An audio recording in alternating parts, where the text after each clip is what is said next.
Tim Walz recently claimed that he could kick Trump supporters' asses. Trump was asked about this himself, and he responded by brushing Tim Walz off, calling him a loser, and just generally mocking him, pointing out that he lost the election. And we do have to get to the bottom of this. We have to fact check whether or not Tim Walz could beat Trump supporters in a fight, because it's something that's really important. Policy is actually not what matters to people, and the economy doesn't matter either. It's just about who would win in a fight. It's about looking tough.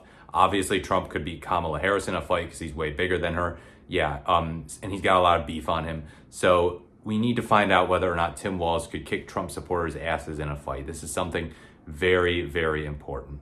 Obviously, I'm joking around, but I thought that this was hilarious when I saw it. And no, it's not a threat, by the way. Don't clutch your pearls, Trump supporters. This is an example of Tim Walz doing what Trump himself does. And believe it or not, Biden kind of did that too, where he said he'd take Trump behind a locker or something if they were in high school together. They didn't go to high school together. But this is one of those things where it's like, okay, he's, puffing his chest a little bit and kind of deliberately trying to trigger Trump and trigger Trump supporters.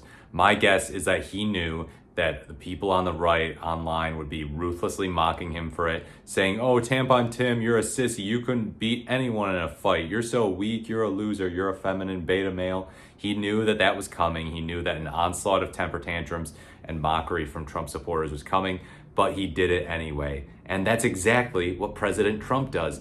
Trump loves to say these things, the bloodbath thing. He said that'll be the least of it. So he had some ambiguity as to whether or not he was talking about a bloodbath in the auto industry or a bloodbath in the country. He loves saying these edgy things, saying Jews who vote Democratic are bad Jews. He loves to say things that deliberately get under the other side's skin. And, sometimes he means them, sometimes he doesn't. It's kind of hard to tell because he's just such a weird, socially bizarre man. But Tim Walz obviously has a lot more charisma in terms of being sincere. But this is like one of those things where it's like, obviously he's joking. Obviously he doesn't think he could beat every Trump supporter in a fight. And he doesn't look like the type of guy who would want to start physical fights anyhow. I mean, think about how his demeanor was in his debate with JD Vance. He was really nice to the guy. He was like, yeah, I agree with JD on some of this stuff. So no, he's not a fighter. He's just memeing. But the right melted down. The right just, they mocked him for it. And this is one of those things where it's like, okay, you're kind of being a left-wing Donald Trump there. You kind of are. And there's a lot of talk about, oh, do Democrats need their own version of Trump? They need someone who's a bomb thrower, someone who's not afraid of the other side, someone who's gonna, deliberately mess with them, troll them, mock them, be controversial. And Tim Walz is not afraid to be controversial. Obviously, talking about who can win in a fight is something that's pretty irrelevant because voters don't actually vote based on it. They vote based on policy. But right-wingers love to act like they're the toughest people on the planet, that they're the true alphas, and Donald Trump and JD Vance, oh, they're true alpha males. They're the king of the alphas.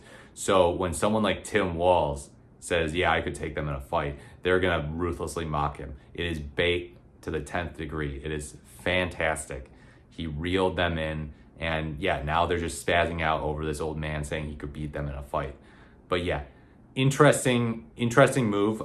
Maybe more Democrats should do it. Say, yeah, no, I could beat you guys in a fight, and it's like, it's not a serious thing. Like, who cares who could win in a fight? Look, I'm not an expert on who can win in fights, but I can tell you this, policy is what matters. And I don't care about who's the toughest person in the room. If you're 5'6" and 98 pounds, I will vote for you if you have great policy, even though you couldn't beat anyone. You couldn't beat a 6-year-old girl in a fight. It's about policy. It's about making the country better. But if in the process of making the country better, you get to throw in a little jokes here and there, to make yourself a little more likable and to piss off the other side and galvanize your base, that might be necessary. That might be a fun time. So yeah, have a fun time. Have a fun time memeing things up.